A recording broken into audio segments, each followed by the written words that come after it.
बिस्मिल्लाहिर्रहमानिर्रहीम, अस्सलाम वालेकुम। बड़े बड़े इदारे पकड़े जा रहे हैं, यहाँ तो चीफ्स भी नहीं बच रहे। अपने ही लोग चीफ जस्टिस को आईना दिखा रहे हैं। अंदाजा लगाइए, यानी चीफ जस्टिस सुप्रीम कोर्ट से लेकर chief justice Islamabad high court तक। दूसरी तरफ FIA के देखिए हालात क्या हैं। FIA किस तरह पकड़ा जा रहा है। पहले तो लोगों को उठाया जा रहा है, उनके खिलाफ मुकदमात बनाए जा रहे हैं। अब FIA खुद कटहरे में है। अब दो हवालों से खबर FIA की है और दो जजेस के हवाले से खबरें हैं, सब आपसे शेयर करते हैं। और किस तरह मरियम नवाज साहिबा एक निहत्ती लड़की से, एक निहत्ती खातून से, एक निहत्ती माँ से इतनी खौफजदा हैं। वैसे तो कहने को फॉर्म 47 की वज़ीर आला हैं, उनके पास बड़े इदारे हैं, किसी के साथ भी कुछ भी कर सकती हैं, लेकिन एक निहत्ती खातून से किस कदर वो खौफजदा हैं, इसका अंदाजा आपको इस खबर से हो जाएगा जो मैं आपसे शेयर करने जा रहा हूँ। बगैर वजूहात बार बार तलबी बदनीयती जाहिर करता है। अदालत का FIA पर बरहमी का इजहार। यानी कितने जजेस को काबू करेंगे, कितने जजेस को हुकूमत अपने साथ मिलाएगी। कहीं ना कहीं कोई ना कोई जज तो बात कर ही देता है। अब पहले तो खबर सुनिए कराची से, पाकिस्तान के सबसे बड़े शहर से। उसके बाद आ जाएंगे इस्लामाबाद में सहाफ़ी की गिरफ्तारी पर भी, और उस पर FIA के साथ क्या हो रहा है। सिंध हाई कोर्ट ने बिजनेसमैन को हिरासा न करने की हिदायत करते हुए रिमार्क्स दिए हैं कि बगैर वजूहात दोबारा तलबी का मकसद बदनीयती होता है। जस्टिस जफर अहमद राजपूत की सरबराही में सिंध हाई कोर्ट के 2 रुकनी बेंच के रूबरू FIA की जानिब से बार बार हिरासा करने के खिलाफ दरखास्त की समाअत हुई। दरखास्त गुजार के वकील ने दौरान समाअत मौक़िफ़ इख्तियार किया कि मोहम्मद सलीम प्रॉपर्टी के काम से मुंसलिक हैं। FIA बार बार तलब कर रही है, केस भाई के खिलाफ है, लेकिन मेरे मुवक्किल को हिरासा किया जा रहा है। वकील ने बताया कि कमर्शियल बैंकिंग सर्कल इस बात की तफ्तीश नहीं कर रहा कि डोरमेंट अकाउंट में रकम कैसे आई, कॉल अप नोटिस कलअदम करार दिए जाए। अदालत ने रिमार्क्स दिए कि हम इंक्वायरी में रुकावट नहीं डालना चाहते। दरखास्त गुजार के वकील ने अदालत से इस्तदा की कि FIA को हिदायत की जाए कि इंक्वायरी के दौरान दरखास्त गुजार को हिरासत न किया जाए। समाअत के दौरान बिजनेसमैन को बार बार कॉल अप नोटिस जारी करने पर अदालत FIA पर बरहम हो गई कि बार बार आप बुला रहे हैं जब उसका ताल्लुक ही कोई नहीं इस केस से। तमाम मालूमात क्यों हासिल नहीं की गई जब बार बार आप बुला रहे हैं।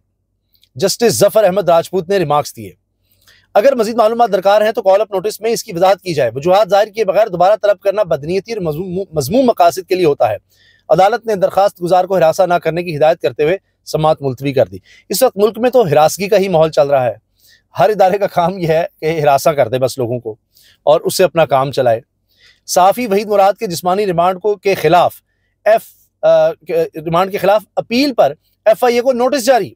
मजिस्ट्रेट की जानिब से जिस्मानी रिमांड दिया जाना कानूनी तौर पर दुरुस्त नहीं, अदालत का लज़म करार देकर जुडिशल कर दे, वकील ने कहा।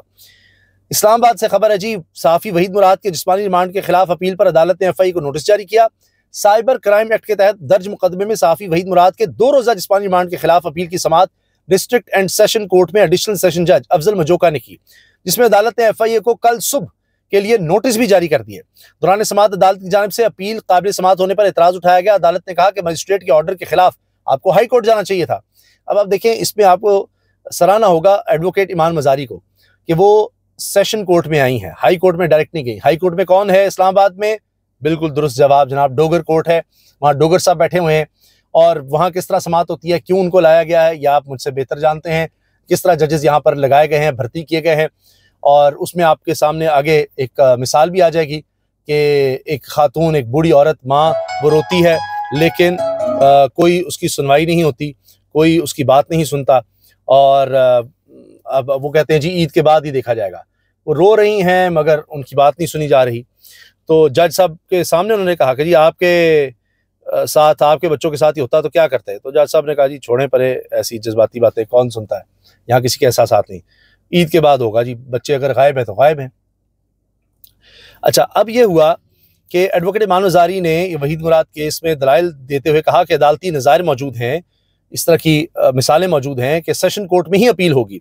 अदालत में दायर दरखास्त में मौक़िफ़ इख्तियार किया गया कि मजिस्ट्रेट की जानिब से जिस्मानी रिमांड दिया जाना कानूनी तौर पर दुरुस्त नहीं। अदालत रिमांड ऑर्डर का लदम करार देकर जुडिशल कर दे। जुडिशल मजिस्ट्रेट ने गुज़श्ता रोज़ वहीद मुराद का 2 रोज़ा जिस्मानी रिमांड मंजूर किया था और उसके खिलाफ ही अपील थी। अब नोटिस भी हो गए हैं। ये अब आ जाइए जनाब, इस्लामाबाद हाई कोर्ट के चीफ जस्टिस को अपने ही जस्टिस सरदार इसहाक खान साहब ने कमाल, वो कहते हैं, सुना दी हैं। उफ, जस्टिस सरदार एजाज इसहाक खान ने ऑर्डर में इस्लामाबाद हाई कोर्ट के कायम मकाम चीफ जस्टिस सरदार डोगर के 17 मार्च के ऑर्डर पर सवालात उठाते हुए बज़ाहिर तंजिया तौर पर लिखा कि अदालत ने चीफ जस्टिस के ऑर्डर को समझने के लिए एडवोकेट जनरल को मुआवनत की दरखास्त की। समझ ही नहीं आ रही चीफ जस्टिस कायम मकाम ने किस तरह का ऑर्डर कर दिया है। एडवोकेट से कहा आप ही समझा दें। चीफ जस्टिस के ऑर्डर के दूसरे पैराग्राफ के पहले हिस्से के मुताबिक दरखास्त गुजार ने ट्रांसफर की अपनी इस्तदा प्रेस नहीं की, कि उसने कहा ही नहीं कि ट्रांसफर करें।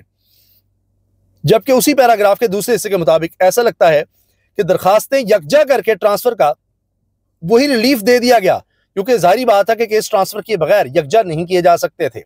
शायद मैं ऑर्डर दुरुस्त तौर पर नहीं पढ़ रहा, शायद इसे पढ़ने का कोई और तरीका भी हो। एडवोकेट जनरल आइंदा समाअत पर मुआवनत करें। ये ऑर्डर लिख दिया है साहब ने, जस्टिस सरदार इसाक ने, कि बता दें एडवोकेट जनरल, वरना जो चीज मांगी नहीं अदालत ने वो भी कर दिया। ये नहीं हो सकता कि एक बंदा साहिल आया, उसने वो कुछ कहा ही नहीं और अदालत वो भी उसको दे दे। तो कह रहे समझ नहीं आ रही और कॉन्ट्राडिक्टरी है। एक पैरे में कुछ कहा जा रहा है कि जी उन्होंने तो मांगा ही नहीं कि ट्रांसफर कर दें, लेकिन सारे केस यकजा करके ट्रांसफर भी कर दिए गए। यकजा तो यकजा, ट्रांसफर भी कर दिए सारे केस। तो उसने मांगे नहीं थे सुप्रिटेंडेंट जेल ने, और वो काम भी जज साहब ने कर दिया। कमाल है, जज साहब कुछ घर से सोच के आए थे, क्या चक्कर था। ये जजमेंट में लिखा हुआ है, ये फैसले में लिखा हुआ है, हुक्मनामे में लिखा हुआ है इस्लामाबाद हाई कोर्ट के। और इस्लामाबाद हाई कोर्ट का जज अपने चीफ जस्टिस के बारे में कह रहा है। ये जो खबर है ये भी मैं बता दूं, कोर्ट भी कर देना चाहिए जनाब, एहतशाम कियानी साहब उन्होंने ये खबर दी है। जस्टिस सरदार इसाक ने ज़ेर समाअत मुकदमा मुतल्लिका जज की रजामंदी के बगैर ट्रांसफर करने के कायम मकाम चीफ जस्टिस के इख्तियार से मुतल्लिक केस को इंतहाई अहमियत का हामिल करार देते हुए अवाम को खबरदार किया है कि महज एक सियासी जमात के लीडर से मुतल्लिक केस बनाकर पेश करके उन्हें गुमराह करने की कोशिश की जा सकती है, लेकिन वो इस केस पर नजर रखें, क्योंकि ये केस महज एक सियासी जमात के लीडर का नहीं, बल्कि ये केस चीफ जस्टिस के किसी भी जज से कोई भी बड़े से बड़ा और छोटे से छोटा केस इंतजामी इख्तियार का इस्तेमाल करते हुए ट्रांसफर करने का उसूल तय करने से मुताल्लिक है। अब मसला ये था कि इमरान खान से मुलाकातें नहीं करवाई जा रही, उसका केस था, तो इस पर बुला लिया गया था सुप्रिटेंडेंट जेल को। सुप्रिटेंडेंट जेल ने क्या किया, वो इस्लामाबाद हाई कोर्ट के चीफ जस्टिस के पास चले गए और छुट्टी वाले दिन जनाब कहा गया कि वो गए, और अगले दिन उनकी दरखास्त भी लग गई कि जी सरदार इसाक से केस लेकर उन्होंने अपने पास ले लिया कि जितनी भी समाअतें हैं, जितनी भी दरखास्तें वो सारी इधर ले आओ मुलाकातों की, और गालिबन 20 के करीब थी। उनमें फिर उन्होंने ये कमिटमेंट ले ली जनाब सलमान राजा से, 3 रुकनी बेंच ने, कि जी आप जो है लिख दें कि कोई बात नहीं करेगा इमरान खान से मुलाकात के बाद आकर जेल के बाहर कोई बात नहीं करेगा। उन्होंने दे दी, उसके बावजूद मुलाकातें नहीं होने दी जा रही। सलमान राजा साहब ने कह भी दिया मुलाकातें नहीं दी जा रही। तो ये केस जब सरदार इसाक साहब सुन रहे थे, उसमें सुप्रिटेंडेंट जेल को बार बार बुला रहे थे, भाई क्या चक्कर है, अपना अमला भेजा और कोर्ट का नुमाइंदा भेजा, खातून भेजी कि जी इमरान खान से मिलें, और जो चीजें सुप्रिटेंडेंट जेल कह रहा है क्या वो सच है। तो मुलाकात भी नहीं होने दी गई और केस ही इनसे ले लिया गया, कहा गया जी आप केस ही नहीं सुन सकते। ये वो सारा मामला है जिस पर जस्टिस सरदार इसाक ने सवाल उठाए हैं कि मामला किसी एक लीडर का है या इमरान खान या किसी का नहीं है। ये इख्तियारात क्या है कि क्या चीफ जस्टिस किसी भी जज से कोई केस इस तरह ले सकता है, छीन सकता है, कहीं और कर सकता है, कोई छोटा हो मामला हो बड़ा मामला हो। इस तरह तो सारी अदालती कार्रवाई वो एक अजीब मजाक बन जाएगी। किसी वक्त भी किसी से केस ले लिया, वो सुन रहा है, इधर कर दो उधर कर दो, ऐसा नहीं हो सकता, कानून इसकी इजाजत नहीं देता, लेकिन ये हुआ है। उस पर उन्होंने ये सब बातें कही हैं। ये जनाब जुल्करनैन इकबाल हैं, ये सदर हैं supreme court press association of supreme court के। इन्होंने chief justice of Pakistan Yahya Khan sahab को खत लिखा। अब ये खत उन्होंने पब्लिक कर दिया है और वो लिखते हैं, ये खत गुज़िश्ता रोज चीफ जस्टिस ऑफ पाकिस्तान को लिखा था, 24 घंटे गुजरने के बाद पब्लिक कर रहा हूं ताकि कोई ये शिकवा ना कर सके कि खत मीडिया में पहले आ गया। पहले मैंने चीफ जस्टिस को भेजा, उसके बाद अब मीडिया से शेयर कर रहा हूं। ये सदर हैं press association of supreme court के, जो सुप्रीम कोर्ट के को कवर करने वाले जितने भी सहाफ़ी हैं उनके ये सदर हैं। इस पर मरीम नवाज खान साहिबा बहुत अच्छी सहाफ़ी हैं, सुप्रीम कोर्ट को दीगर अदालतों को कवर करती हैं, लिखती हैं उनको कोट करते हुए, क्या सहाफ़ी अपनी और अपने अहले खाना की हिफाजत के लिए ताकतवर से सवाल की बजाय मदासरा शुरू कर दें या बैरून मुल्क असाइलम ले लें। ये खत में कहा गया है कि कहाँ जाएं, असाइलम किसी और मुल्क में ले लें, मदासरा शुरू कर दें, क्या करें कि अपने आप को और अपने ख़ानदान को महफूज रखें। लेकिन चीफ जस्टिस याहिया खान साहब हैं, वो अब क्या कहेंगे इस पर, आपके सामने ही है। तो अब तो जजेस रिमार्क्स देते हैं ना कि जी वो वक्त गया जब जज हुकूमतें बनाया करते या हुकूमत चलाते थे। तो किसी ने कहा ना, किसी रिपोर्टर ने कि हाँ हाँ अब वो वक्त आ गया कि हुकूमत जजेस को चलाती है, हुकूमत अब फैसले करती है, हुकूमत बेंच बनाती है, अब ये वक्त आ गया है। इस्लामाबाद हाई कोर्ट के लार्जर बेंच के ऑर्डर के बावजूद अडियाला जेल हुकाम ने पीटीआई रहनुमाओं को बानी पीटीआई से मुलाकात की इजाजत ना दी। तमाम रहनुमा अडियाला जेल से वापस रवाना हो गए। ये है जनाब 3 जजेस का फैसला, और अपने हुकूमत ने जो खुद लगाए हैं कायम मकाम chief justice Islamabad high court, उन समय 3 रुकनी बेंच था, उसके फैसले पर अमल नहीं हो रहा।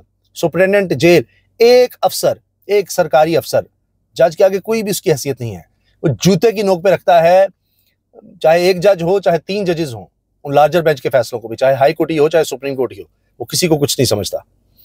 ये है अब इस रजीम के साथ, इस निज़ाम के साथ, इस हुकूमत के साथ आप मिल जाएं तो उसके बाद ये होता है।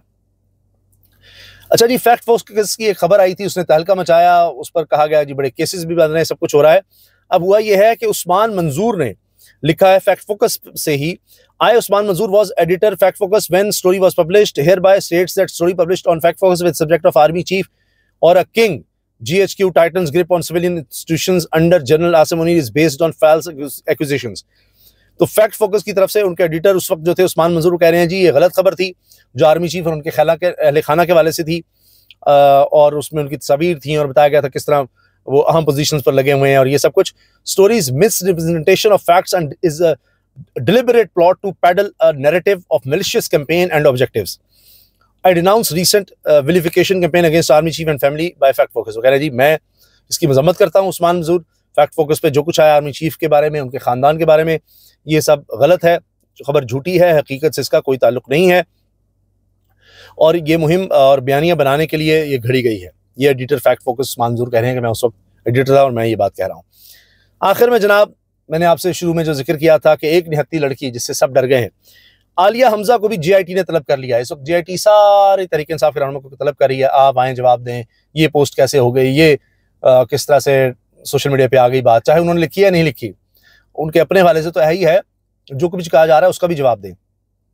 तहरीक इंसाफ के प्लेटफॉर्म से कहा जा रहा है, आपका उससे क्या ताल्लुक बता दें, हम नहीं ऑपरेट करते। लेकिन बहरहाल आलिया हमजा को भी जीआईटी ने तलब कर लिया। आलिया हमजा पर इल्जाम है कि आलिया हमजा सोशल मीडिया पर ऐसा मवाद शेयर कर रही हैं जिससे अदम इस्तेहकाम का खतरा लाहक हो सकता है, ऐसा मवाद शेयर कर रही हैं। कोई स्पेसिफिक नहीं बताया जा रहा कि ये आपने किया, नहीं, ऐसा हो सकता है, बस जिसको मर्जी उठा लो।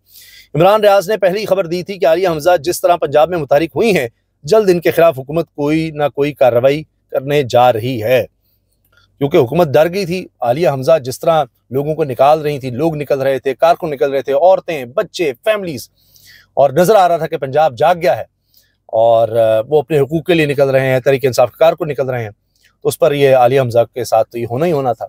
और मैं अपनी टीम से भी डिस्कस करता था कि आलिया हमजा इस तरह जा रही हैं, ये सब कैसे हो रहा है। तो देखिए अब वही काम हुआ है, उनको भी नोटिस आ गया है। इजाज़त दीजिए, अल्लाह हाफिज़।